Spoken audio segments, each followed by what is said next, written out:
सेनापति दिग्विजय, मेरी राजकुमारी का कुछ पता चला?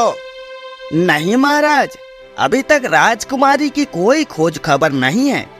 पता नहीं राजकुमारी को आसमान खा गई या जमीन निकल गई। मुझे तो ये समझ नहीं आ रहा कि इतने कड़े पहरे होने के बावजूद रातों रात राजकुमारी महल से कैसे गायब हो गई। मुझे मेरी बेटी चंद्रलेखा की बहुत चिंता हो रही है। लकड़हारे की अच्छाई या राजकुमारी का घमंड। एक गांव में गरीब लकड़हारा अपनी पत्नी के साथ मेहनत मजदूरी कर खुशी खुशी रहता था। उससे पैसों की बहुत तंगी थी। बेचारा अपनी पत्नी को एक वक्त भी ठीक से नहीं खिला पाता था। फिर भी वो दोनों उस दुर्घटना से पहले खुशहाल जिंदगी जीते थे। आखिर ऐसी कौन सी दुर्घटना हुई थी जिसके कारण दोनों पति पत्नी के पैरों तले जमीन खिसक गई थी? क्या आपको भी इस दुर्घटना को जानने की उत्सुकता है? तो आइए साथ मिलकर राज जानते हैं। शारदा, ओ शारदा, देखो आज दिन कितना अच्छा है। ऐसा लग रहा है मानो आज कुदरत में खुशी सी छाई है। ऐसा कुछ नहीं है जी, मुझे पता है ये सब आप मुझे खुश करने के लिए कह रहे हैं। तो और भला मैं क्या कर सकता हूँ? तुम मेरी पत्नी हो, फिर भी मैं तुम्हारा ठीक से ख्याल नहीं रख पा रहा। तुम्हें मैं जिंदगी के ऐसो आराम नहीं दे सकता, इसलिए छोटी मोटी खुशियाँ ही देने की कोशिश करता हूँ। ऐसे निराश क्यों हो रहे हैं आप? अभी हमारी आर्थिक स्थिति ठीक नहीं है, पर मुझे यकीन है एक ना एक दिन वो हमारी भी सुनेगा, वो सब ठीक करेगा। तुम्हारी बातों से मुझे बहुत हिम्मत मिलती है शारदा। चलो अब मैं लकड़ियाँ लाने जाता हूँ। आते वक्त बाजार में बेच आऊंगा, 2 पैसे घर लाने की कोशिश करूंगा। तुम चिंता मत करो। मैं भला क्यों चिंता करने लगी? मुनाफा हो या ना हो, आप ज्यादा परेशान मत होइएगा। हम लोग जैसे जीते आए हैं आगे भी जी लेंगे। परंतु मैं नहीं चाहती कि हमारे हालत के बारे में सोच कर आप अपना स्वास्थ्य खराब कर ले। अच्छा चलो, मैं अब चलता हूँ, शाम को ही घर लौटूंगा। इतना कहकर शंभू जंगल से लकड़ियाँ काट कर बेचने चला जाता है।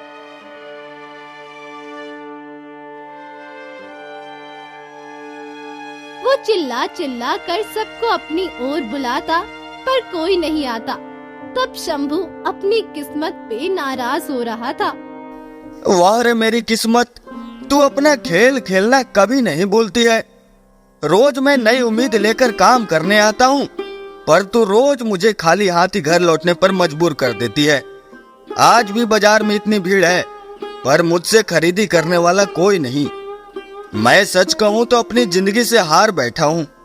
बस अपनी पत्नी के लिए ही दोबारा हिम्मत जुटाता हूँ। ठीक है, तू अपना खेल खेल ले, मैं भी देखता हूँ तू आखिर मुझे और क्या क्या परेशानियां देगा। चल शंभू, घर चल।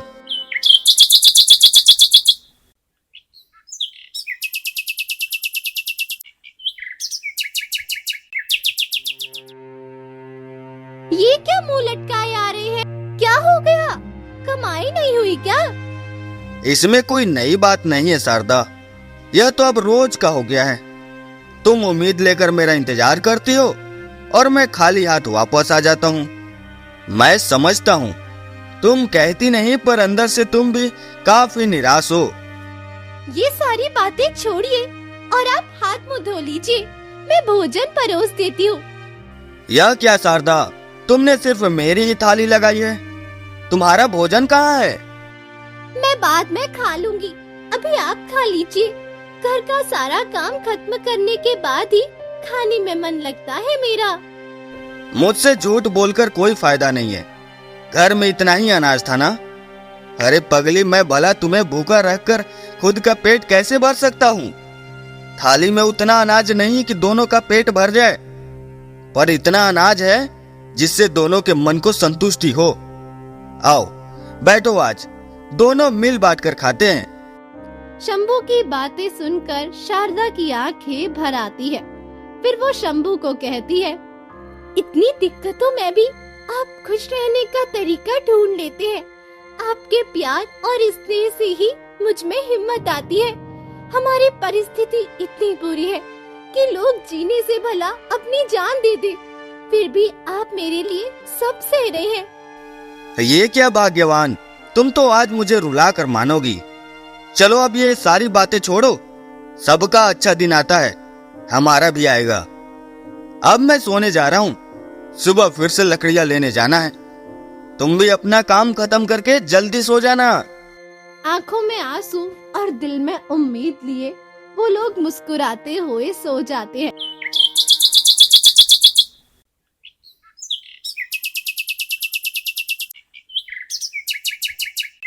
फिर अगली सुबह, अजी सुनते हो, अब उठ भी जाओ, सूरज सर पे आ चढ़ा है।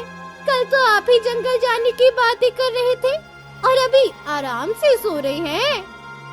हे भगवान, आज तो काफी देर हो गई, पता नहीं आज मेरी आंख कैसे नहीं खुली।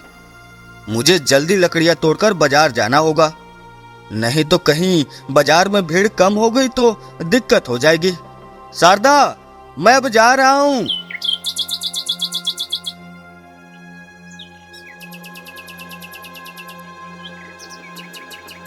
कोई है, मेरी मदद करो। अरे, यह सुनसान जंगल में किसकी आवाज आ रही है? ये भगवान, अचानक से बारिश कैसे शुरू हुई? थोड़ी देर पहले तो आसमान बिल्कुल साफ था, अब इस घोर अंधेरे में मुझे कुछ दिख भी नहीं रहा है। पता नहीं भगवान की क्या मर्जी है, आज इतनी बिजलियां क्यों कड़क रहा है?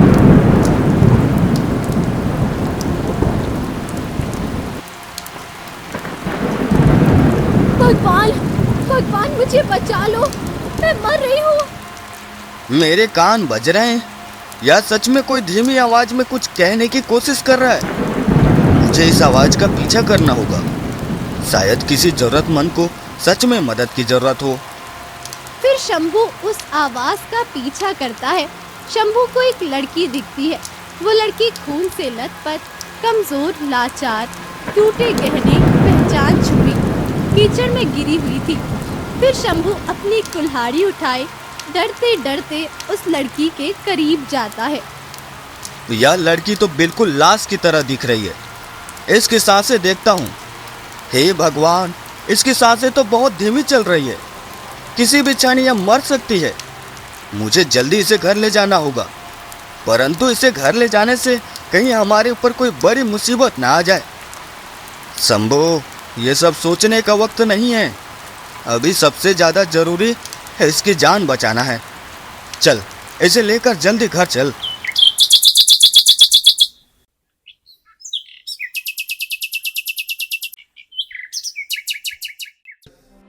ये लड़की कौन है? कितनी घायल है? ये आप किसे साथ ले आए हैं जी? अरे भाग्यवान, ये लड़की मुझे जंगल में इस हाल में गिरी पड़ी मिली। पहले तो मुझे इसे घर लाने में बहुत डर लगा कि कहीं इसे कुछ हो गया तो लोग मुझे चोर या कातिल न समझे, परंतु इसे इस हाल में छोड़ना मुझे गवारा न लगा। आपने ये बिल्कुल सही किया, मुझे भी डर लग रहा है, पर इसकी मदद तो हमें करनी ही चाहिए ना। ना जाने कौन है, कहां से आई है, पूरी खून में सनी और आंखों में डर है इस बेचारी के। शारदा, ये जिंदा है, इसे जल्दी से पट्टियां बांध दो। भाग्यवान, तुम कांप क्यों रही हो? डरो मत, कुछ नहीं होगा, यह जल्दी ठीक हो जाएगी। हाँ, आप बिल्कुल सही कह रहे हैं। हे भगवान, हम भले ही गरीब हैं, पर हम इतने निर्दयी नहीं कि एक मासूम लड़की की जान जाते हुए देख सके। इस लड़की पे थोड़ी दया करे प्रभु, इसे ठीक कर दे। हाँ प्रभु, हम गरीबों की दुआ कबूल कर ले। भगवान, इसकी रक्षा कर। इस लड़की के घर वाले इसे ढूंढने में कितने परेशान हो रहे होंगे। अब तो ये कुछ कर सकता है, तो ये दया दिखा सकता है। फिर शंभू और उसकी पत्नी दिन रात उस अनजान लड़की की सेवा करते हैं ताकि वो जल्दी ठीक हो जाए। आखिरकार उसे कुछ दिनों बाद होश आता है और वो कहती है, ये मैं कहाँ हूँ और ये कौन सी जगह है? मैं यहाँ कैसे आई? अजी सुनते हो, ये देखो, इस लड़की को होश आ गया। भगवान तेरा शुक्रिया, तूने इसकी जान बचा ली, हमारी लाज रख ली। तू सच में सबका सुनने वाला है, सबकी मदद करने वाला है। बेटी, तुम कौन हो और इतनी चोटें तुम्हें कैसे लगी थी? पहले ये बताइए कि आप दोनों कौन हैं? कहीं आप लोगों ने मुझे अगवा तो नहीं किया? नहीं नहीं बेटी, हमने तो तुम्हारी जान बचाई है, हम भला तुम्हें अगवा क्यों करेंगे? तुम अपनी पहचान बताओ, मैं तुम्हें तुम्हारे गांव छोड़ाऊंगा। नहीं, मैं इन्हें अपनी असली पहचान नहीं बता सकती। पता नहीं ये लोग कौन हैं और इनकी नीयत कैसी है। कहीं सच जानने के बाद ये अपना असली रंग ना दिखाने लगे। क्या हुआ तुम्हें? चुपचाप क्या सोच रही हो? हम पर भरोसा रखो, हम कोई बुरे लोग नहीं हैं। मेरा नाम सबिता है और मैं बहुत दूर के गांव से आई हूँ और मैं घायल कैसे हुई ये मैं आप लोगों को नहीं बता सकती। क्या हुआ तुम्हें? चुपचाप क्या सोच रही हो? हम पर भरोसा रखो, हम कोई बुरे लोग नहीं हैं। अच्छा ठीक है, तुम्हें नहीं बताना तो मत बताओ, कोई तुम्हें सच बताने के लिए मजबूर नहीं करेगा। बस हम इतना चाहते हैं कि तुम जल्दी से पूरी तरह ठीक हो जाओ, फिर मैं तुम्हें तुम्हारे गांव ले जाऊंगा। हाँ हाँ ठीक है, अब मेरे सामने ज्यादा अच्छा बनने की जरूरत नहीं। मुझे पता है गरीब लोग सब लालची होते हैं, सिर्फ अपना फायदा सोचते हैं। अरे बेटी, ये तुम क्या कह रही हो? हम दोनों ने तुम्हें बचाया है, तुम फिर भी हमसे ऐसे बात कर रही हो। माना कि हम लोग अजनबी हैं, पर तुम विश्वास रखो, हम तुम्हारे साथ कोई खेल नहीं खेल रहे हैं। आप शांत हो जाइए, ये अभी सदमे में है। इसके साथ इतना बड़ा हादसा हुआ है, इसीलिए शायद ये ऐसी बातें कर रही है। हाँ तुम सही कह रही हो। बेटी तुम आराम करो, तब तक शारदा तुम्हारे लिए कुछ खाने को ला देगी। शारदा तुम इसका ध्यान रखना, मैं अब काम करने जा रहा हूँ। इतने दिनों से काम बंद था, बहुत नुकसान हो गया है। इधर शंभू अपने काम में चला जाता है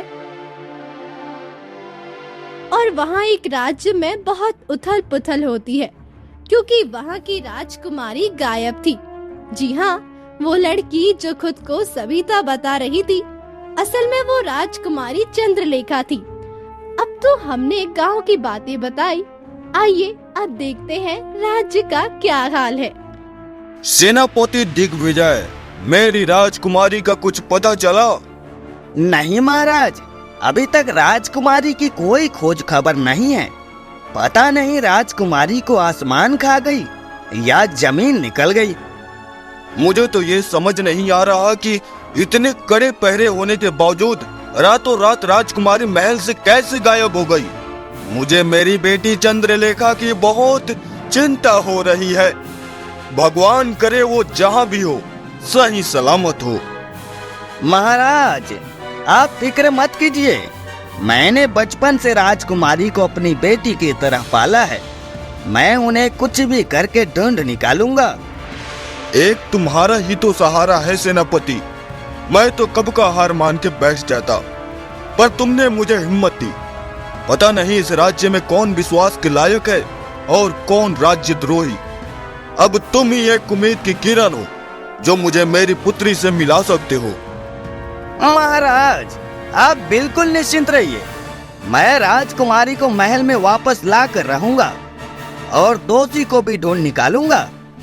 महाराज आप चिंता के मारे बहुत कमजोर हो गए हैं। जब तक राजकुमारी नहीं मिल जाती है आप विश्राम कीजिए, तब तक मैं हूं ना। राज्य में कोई भी दुविधा होगी तो मैं संभाल लूंगा। चलो ठीक है, तुम अब चंद्रलेखा को ढूंढने जाओ, मैं आस लगाए बैठा रहूंगा। राज्य में चारों ओर अफरा तफरी मची रहती है, हर तरफ बस राजकुमारी की ही खोज होती है। राज्य के लोग भी राजकुमारी के लिए बहुत चिंतित थे, क्योंकि इस गम में राजा का अपने राज्य पे जरा भी ध्यान नहीं था। हे भगवान, यह कैसी मुसीबत आन पड़ी है हमारे ऊपर। राज्य में भुखमरी छा रही है, सब लोग चिंतित हैं, पर राजा को कोई होश नहीं। राजकुमारी का मिलना बहुत जरूरी है, नहीं तो राज्यद्रोही हमें लूट लेगा, राज्य बर्बाद कर देगा। क्या तुम्हें राजद्रोही के बारे में कुछ भी पता है? नहीं नहीं, मुझे कहां से पता होगा। वो तो इतना शातिर है कि महाराज और प्रजा को लूट भी रहा है और अपनी पहचान भी छुपाए है। बोल तो तुम बिल्कुल सही रहे हो। अब तो भगवान ही बचाए ऐसे लोगों से। अभी हमें तो बस ऊपर वाले से यही प्रार्थना करनी चाहिए कि राजकुमारी जल्दी से जल्दी मिल जाए और हमारे महाराज वापस अपनी गद्दी संभाल लें। सेनापति भी दिन रात राजकुमारी की खोज में लगे पड़े। इधर राज्य की दशा बहुत खराब थी और उधर राजकुमारी ने भी उन गरीब बेचारों का जीना हराम कर रखा था। वो तो राजकुमारी थी, उसके तो नखरे होंगे ही। चलिए अब जरा शंभू और उसकी पत्नी की दुर्दशा देखते हैं। सुनिए, जितनी जल्दी हो सके इस लड़की को उसके असली घर छोड़ आइए। अरे क्या हो गया भाग्यवान, ऐसा क्यों बोल रही हो? दिन ब दिन इसके नखरे बढ़ते ही जा रहे हैं। हम लोग तो अपना पेट इतनी मुश्किल से पालते हैं, इसकी पसंद का खाना कैसे बना पाऊंगी मैं? जब तक इसे इसके मन का पसंद भोजन नहीं मिलता ये खाती ही नहीं है। अब रोज रोज हम इतना खर्च कैसे कर पाएंगे? पता नहीं इसके इतने नखरे क्यों हैं? ऐसा नहीं कहते भाग्यवान, वो हमारी मेहमान है और मेहमान भगवान स्वरूप होते हैं। हम भले ही भूखे रह ले, फटे पुराने कपड़े पहन ले, पर हमें सविता का अच्छे से ध्यान रखना चाहिए। पता नहीं भगवान की क्या मर्जी है। पहले तो हमें लाचारी भरी जिंदगी दी और अब सविता के जरिए हमारी परीक्षा ले रहा है। आप दोनों कुछ काम भी करते हैं या सिर्फ एक दूसरे से बातें करते हुए दिन पार करते हैं? मुझे तो पहले से ही दोनों काम चोर लग रहे थे। मुझे आज शाही भोजन चाहिए। आज मुझे खाने का बड़ा मन है। मैं अब आराम करने जा रही हूँ। जब तक भोजन तैयार ना हो मुझे कोई नींद से मत जगाना। ये देखिए आप खुद ही, सविता हुक्म देकर चली गई। अब बताइए हम लोगों ने आज तक दाल चावल में गुजारा किया है, इसे हम शाही भोजन कहाँ से लाकर दें? तुम चिंतित ना हो शारदा, मैं अभी लकड़ियाँ बेचकर पैसे लाता हूँ और थोड़ी उधारी भी ले लूंगा किसी से। सविता बहुत तकलीफों से गुजर रही है, अब वो हमारे घर में है, उसका ख्याल रखना हमारा फर्ज है।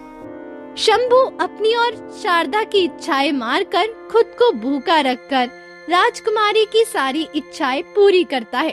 इतना सब देखकर भी उसका घमंड नहीं टूटता और वो रोज रोज उन्हें परेशान करने के लिए नए बहाने ढूंढते रहती है ताकि वो लोग गुस्से में उसे जाने को कह दे। पर उनके अंदर की सहनशीलता के साथ राजकुमारी का सारा षड्यंत्र धरा का धरा रह जाता है। अब मैं क्या करूं? सारे पैंतरे आजमा लिए पर ये लोग मुझे जाने ही नहीं देते हैं। मैं इन्हें अपनी सच्चाई भी नहीं बता सकती। क्या पता ये लोग उस राजद्रोही के साथ मिले हों जिसके कारण मैं यहाँ आ गई। सविता बिटिया, ये अकेले अकेले खुद से क्या बातें कर रही हो? घर की याद आ रही है ना? मुझे बताओ कहाँ जाना है, मैं छोड़ आऊंगा। इसकी कोई जरूरत नहीं है, मैं खुद ही चले जाऊंगी। नहीं, मैं तुम्हें अकेले जाने नहीं दे सकता हूँ। कहीं पिछली बार की तरह फिर से तुम्हारी जान को कोई खतरा ना हो जाए। तुम्हें जाना है तो मैं तुम्हारे साथ जाऊंगा। जब तक तुम्हें ठीक ठाक तुम्हारे गांव ना छोड़ दूं, मेरी जिम्मेदारी पूरी नहीं होगी। ये अच्छा बनने का ढोंग आप किसके सामने कर रहे हैं? आप लोग कितनी भी कोशिश कर लीजिए, मैं नहीं पिघलूंगी। एक तो आप लोगों ने मुझे यहाँ जबरदस्ती रोक कर रखा है, मानो जैसे कैद ही कर लिया हो। ऐसी बात नहीं है बेटी, बस हमें तुम्हारी चिंता है। चलो अब घर चलो, सांझ होने वाली है। यूं सांझ के समय अकेले रहना सही नहीं है। वो लोग घर चले जाते हैं। कुछ दिनों बाद सेनापति को राजकुमारी का पता चलता है और वो महाराज से कहता है, महाराज की जय हो। महाराज, मुझे राजकुमारी का पता चल चुका है। वो एक गांव में एक लकड़हारे और उसकी पत्नी के साथ रह रही है। मुझे मेरे गुप्तचरों ने बताया कि राजकुमारी यहाँ आने के लिए बहुत प्रयास करती है, परंतु वो लोग उन्हें आने नहीं दे रहे। उस लकड़हारे की ये मजाल, उसने मेरी पुत्री को अगवा किया। मैं उसके प्राण ले लूंगा। सेनापति दिग्विजय, तुम अभी के अभी मेरी पुत्री को वहां से लेकर आओ। उस लकड़हारे और उसकी पत्नी को बंदी बना लेना। मैं खुद उन्हें दंड दूंगा। आपकी जो आज्ञा महाराज। मैं भी उन्हें नहीं छोड़ूंगा। आखिर उन्होंने हमारी राजकुमारी को अगवा किया है। महाराज, आप थोड़ा धैर्य रखिए, मैं तुरंत उन्हें आपके समक्ष लाता हूँ। अब सेनापति राजकुमारी को महल वापस लाने के लिए निकल जाता है और इधर अगली सुबह राजकुमारी की आंखें खुलती है। तब आज मैं इन्हें सच बता दूंगी, फिर जो होगा देखा जाएगा। अब मुझसे इस छोटे से झोपड़े में रहा नहीं जा रहा। क्या बात है सबिता, किस सोच में डूबी हो? तुम्हारा चेहरा उतरा हुआ लग रहा है, कहीं तुम्हें बुखार तो नहीं? मुझे देखने दो जरा। हट, मुझे मत छू, मैं राजकुमारी हूँ। तुम दोनों गरीबों ने मेरे नाक में दम करके रख दिया है। एक राजकुमारी को अपने इस गरीब झोपड़ी में रखा तुम लोगों ने। अब मुझसे और गरीबी सहन नहीं होगी। मैं अपने महल जा रही हूँ।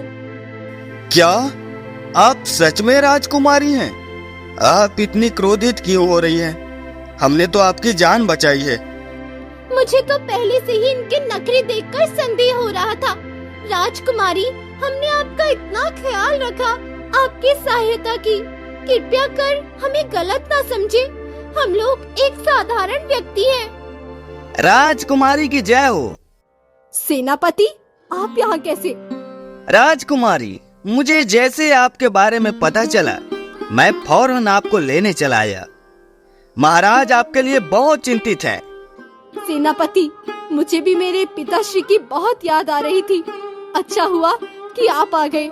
मुझे जल्दी मेरे पिताश्री के पास ले चलिए। जी राजकुमारी, आपके साथ साथ इन दोनों को भी साथ लेकर आने का हुक्म दिया है महाराज ने। सैनिकों, राजकुमारी यही है, मुझे मिल चुकी है।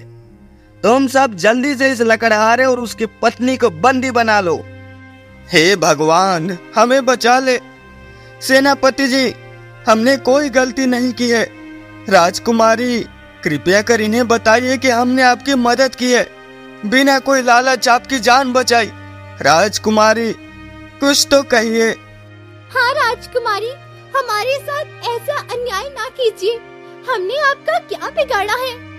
राजकुमारी बिल्कुल चुपचाप उनकी बातें सुनती है। अब देखना ये है कि राजकुमारी सच कहेंगी या अपने घमंड में दो मासूम जिंदगियां बर्बाद कर देंगी। तुम लोग चुप रहो और हमारी राजकुमारी को भ्रमित करने की कोशिश मत करो। अब तो तुम्हारा फैसला महल में ही होगा।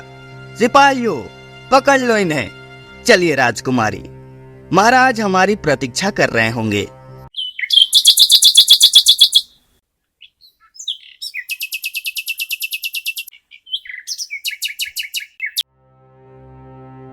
पुत्री चंद्रलेखा, मेरी बच्ची, कहाँ थी तुम? पुत्री, मैं तो तुम्हें लेकर बहुत भयभीत हो गया था। कैसी हो मेरी बच्ची? पिताश्री, मुझे भी आपकी बहुत याद आ रही थी। मैं आपसे मिलने के लिए व्याकुल थी, व्याकुल। पर मैंने मिलने में इतना समय लगा दिया। मुझे माफ कर दीजिए पिताश्री, माफ कर दीजिए। नहीं पुत्री, तुम माफी मत मांगो। मुझे पता है तुम्हें जबरदस्ती रोका गया था। महाराज की जय हो। महाराज, आपके कहने पर मैंने लकड़हारे और उसकी पत्नी को बंदी बना लिया। उन पाखंडियों को मेरे सामने पेश किया जाए। महाराज की जय हो। महाराज, हम निर्दोष हैं, कृपया हमारा यकीन करें। महाराज, हम गरीब तो मेहनत मजदूरी कर अपनी जिंदगी व्यतीत कर रहे थे। हम अपने छोटे से जिंदगी में बहुत खुश रहते थे। हमारा कोई दोष नहीं। समझ नहीं आ रहा आखिर सच्चाई क्या है। पुत्री, अब तुम ही बताओ, इन लोगों ने तुम्हें अगवा किया या तुम्हारी भलाई की? पिताश्री, मैं भ्रमित हूँ। मैं उस रात अपने कक्ष में सोई हुई थी। जब आंखें खुली तो खुद को एक जंगल में जख्मी हालत में पाया। हाँ महाराज, राजकुमारी जंगल में अधमरी हालत में थी। मैं इन्हें इलाज के लिए अपने घर ले गया। महाराज, हम लोग पहले से ही बहुत कष्ट से जीते आए हैं। हमने कभी किसी के साथ कोई छल नहीं किया। हम पे रहम कीजिए महाराज, हम पे रहम कीजिए। हम लोग बिल्कुल सच कह रहे हैं। चुप करो तुम दोनों, मुझे तुम पर यकीन नहीं। आखिर राजकुमारी तुम्हें क्यों मिली? यह कोई संजोग नहीं बल्कि षड्यंत्र है। सेनापति, इन्हें कारावास में डाल दो। अब तो राज्य सभा में ही इन्हें उचित दंड मिलेगा। नहीं महाराज, नहीं, ऐसा मत कीजिए, आप गलत कर रहे हैं महाराज।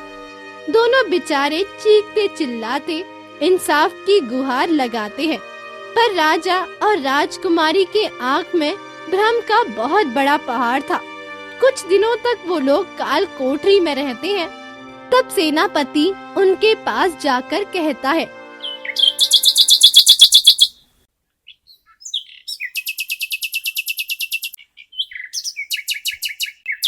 कैसे हो गरीब लकड़हारे? सेनापति जी, हमारी मदद कीजिए। हम दोनों निर्दोष हैं। हमने भलाई की है, गुनाह नहीं। हाँ, मुझे सब पता है।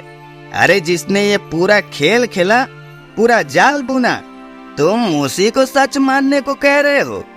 ये आप क्या बोल रहे हैं? हमें तो कुछ समझ नहीं आ रहा। अरे मूर्ख इंसानों, वो राज्यद्रोही जिसे पूरा राज्य ढूंढ रहा है, असल में वो मैं हूँ। हाँ, ये सच है। मैंने ही राजकुमारी को अगवा किया और उन्हें मार कर जंगल में फेंक दिया, पर अच्छी किस्मत के कारण वो बच गई। ऐ दुष्ट सेनापति, आखिर तुम ऐसा क्यों कर रहे हो? तुमने महाराज का नमक खाया है, फिर भी तुम उन्हें धोखा दे रहे हो। यह कोई धोखा नहीं, राजनीति है। मुझे राजा बनना है और इसके लिए मुझे राजकुमारी को मारना होगा। महाराज तो मेरे गुलाम बन बैठे हैं, जो मैं कहता हूँ मान लेते हैं, पर राजकुमारी बहुत तेज है, इसीलिए उसे रास्ते से हटाना चाह रहा था, पर तुम मूर्खों ने उसे बचा लिया। लालची आदमी, उस भगवान से डर।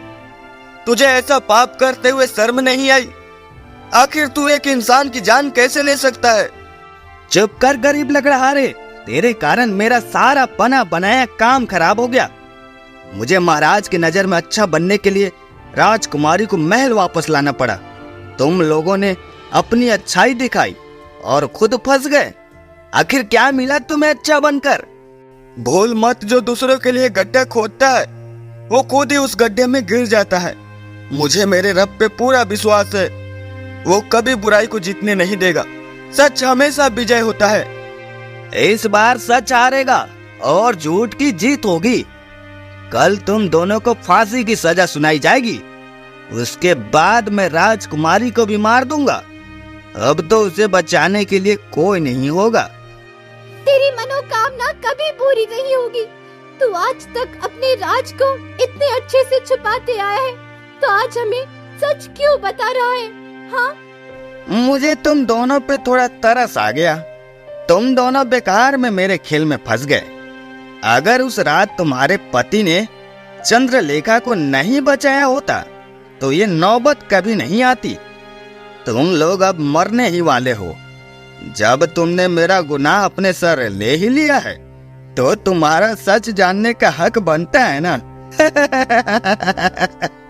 सेनापति अपना असली क्रूर रूप दिखाकर वहाँ से चला जाता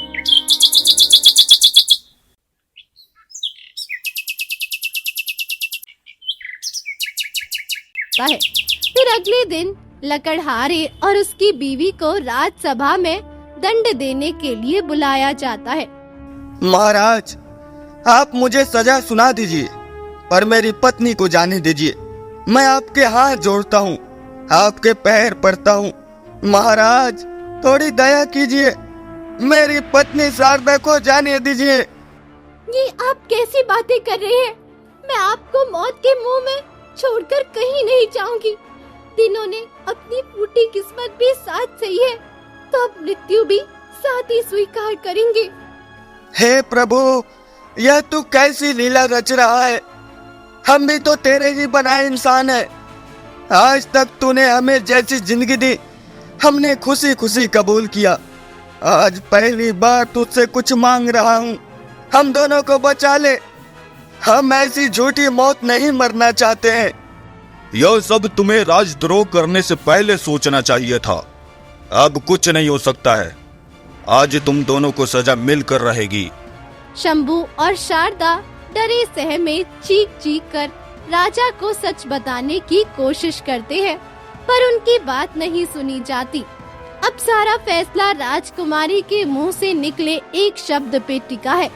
अब जानना ये है कि राजकुमारी सच कहेंगी या वो दोनों को बिना गलती के मृत्यु दंड मिल जाएगा और उनके माथे पर सदा कातिल का धब्बा लगा रहेगा। मैं यह आदेश देता हूँ कि इन दोनों को सबके सामने फांसी दी जाए, ताकि आगे से कोई भी राजद्रोह करने का नहीं सोचे। नहीं पिताश्री, एक क्षण रुकिए। पिताश्री, मुझे माफ कीजिएगा। मैंने आपको पूरी बात नहीं बताई। मैं डर गई थी कि कहीं यही लोग अपराधी ना हो। राजकुमारी चंद्रलेखा, तुम क्या कहना चाहती हो? स्पष्ट कहो। पिताश्री, ये लोग सच कह रहे हैं, ये निर्दोष है। राजकुमारी, आप शायद इनके भोले शकल से भ्रमित हो रही हैं। ये लोग बहुत चालाक हैं, इन्हें दंड मिलने दीजिए। पिताश्री, असली अपराधी ये नहीं, ये सेनापति दिग्विजय है। इसने अब तक अच्छा बनने का ढोंग किया। ये राजद्रोही है, राजद्रोही। आपकी गद्दी हड़पना चाहता है। इसी ने मुझे मारने की कोशिश की थी। सेनापति, क्या मेरी पुत्री की बातें सच है? हाँ महाराज, कल रात ये हमारे पास आकर अपनी सारी काली करतूतें बता रहा था, किंतु आपको मेरे बात पे कभी यकीन नहीं होता, इसीलिए मैं चुप था अब तक। परंतु राजकुमारी, आपको ये बात कब पता चली? और अगर आपको सच पता था तो अब तक शांत क्यों थी? जब ये कपटी सेनापति आप दोनों को अपने षड्यंत्र के बारे में बता रहा था, तब मैंने सब सुन लिया था। मैं आपको सैनिकों के हाथों कोड़े पड़वाने आ रही थी। सच कहूँ तो मुझे पहले से ही आप दोनों भले इंसान लग रहे थे, पर मैं अपने राजकुमारी होने के घमंड में अपने दिल की ना सुन सकी। मुझे माफ कर देना। मेरी वजह से आप दोनों ने बहुत कुछ सहा, बहुत कुछ। महाराज, महाराज, आप इनकी बातों में मत आइए। ये सब मिले हुए हैं। मैं आपका वफादार सेनापति हूँ। खामोश हो जा झूठे सेनापति। मेरी पुत्री मुझसे कभी झूठ नहीं बोलती है। मैंने तुझे इतना सम्मान दिया, अपने राज परिवार का सबसे श्रेष्ठ होने का दर्जा दिया, और तूने मेरे भरोसे का यह सिला दिया। तूने जिस बचपन से अपनी बच्ची की तरह पाला, उसी की जान लेने चला था। हाँ, हूँ मैं राजद्रोही। मैंने ये सब राजा बनने के लिए किया। मेरी इतने सालों की तपस्या पे इस लकड़हारे ने पानी फेर दिया। मुझे राजकुमारी से या आपसे कोई स्नेह नहीं था। मैं केवल आपका भरोसा जीतने के लिए अब तक नाटक कर रहा था। सैनिकों, इस धोखेबाज को आजीवन काल कोठरी में डाल दो, और ध्यान रहे इससे कोई मिल न सके। एक अंधेरी काल कोठरी में डाल दो इसे। नहीं महाराज, मुझसे गलती हो गई, मुझे माफ कर दीजिए। मैं आगे से कभी ऐसा नहीं करूंगा। सदा आपका गुलाम बना रहूंगा। मुझे अंधेरे से डर लगता है महाराज। अपने सेनापति पे दया कीजिए। सैनिकों, मेरी नजरों से इसे दूर कर दो। सेनापति को उसकी गलती की सजा मिलती है और वो कैद हो जाता है। फिर राजकुमारी और राजा अपनी भूल पे पछताते हैं। मुझे माफ कर देना ईमानदार लकड़हारे। मैंने तुम्हें और तुम्हारी पत्नी को बिना सच जाने बहुत पीड़ा दी। मैंने अपने राजा होने का फर्ज सही से नहीं निभाया और अपनी बेटी के मुंह में बह गया। मैंने भी आप दोनों को काफी परेशान किया है। अगर आज आप दोनों को कुछ भी होता तो मैं खुद को कभी भी माफ नहीं कर पाती। भगवान ने मुझे पाप का भागीदार होने से बचा लिया। आप दोनों माफी मत मांगिए। परिस्थितियां ही ऐसी थी कि कोई भी भ्रमित हो जाता। ऊपर वाले, तेरा शुक्रिया, तूने हमें बचा लिया। तू सच में कभी किसी के साथ अन्याय होने नहीं देता है। अंत भला तो सब भला। महाराज अब हमें आज्ञा दे, हमें अब अपने घर जाना होगा। आप लोग आज से महल में ही काम करेंगे और यही रहेंगे, और यही मेरा पश्चाताप है। अगर आप यही रहेंगे तो मैं समझूंगी कि आप दोनों ने मुझे माफ कर दिया। हाँ हाँ, मेरी पुत्री सही कह रही है। शंभु, आज से तुम मेरे सभा के सलाहकार हो। मुझे ऐसे ही किसी ईमानदार सलाहकार की जरूरत थी। धन्यवाद महाराज। भगवान, आखिरकार तूने हमारी सुन ही ली। सच कहा है किसी ने, भगवान के घर देर है पर अंधेर नहीं। शारदा, अब हमारे दुख भरे दिन चले गए। अब लकड़हारा और उसकी पत्नी खुशी से अपनी जिंदगी जीने लगते हैं और वो लोग पूरी ईमानदारी से राज्य की सेवा करते हैं। तो ये थी एक दुर्घटना से हुई उथल पुथल की कहानी, पर आखिर में सब ठीक हो गया। वो कहते हैं ना, जो होता है अच्छे के लिए ही होता।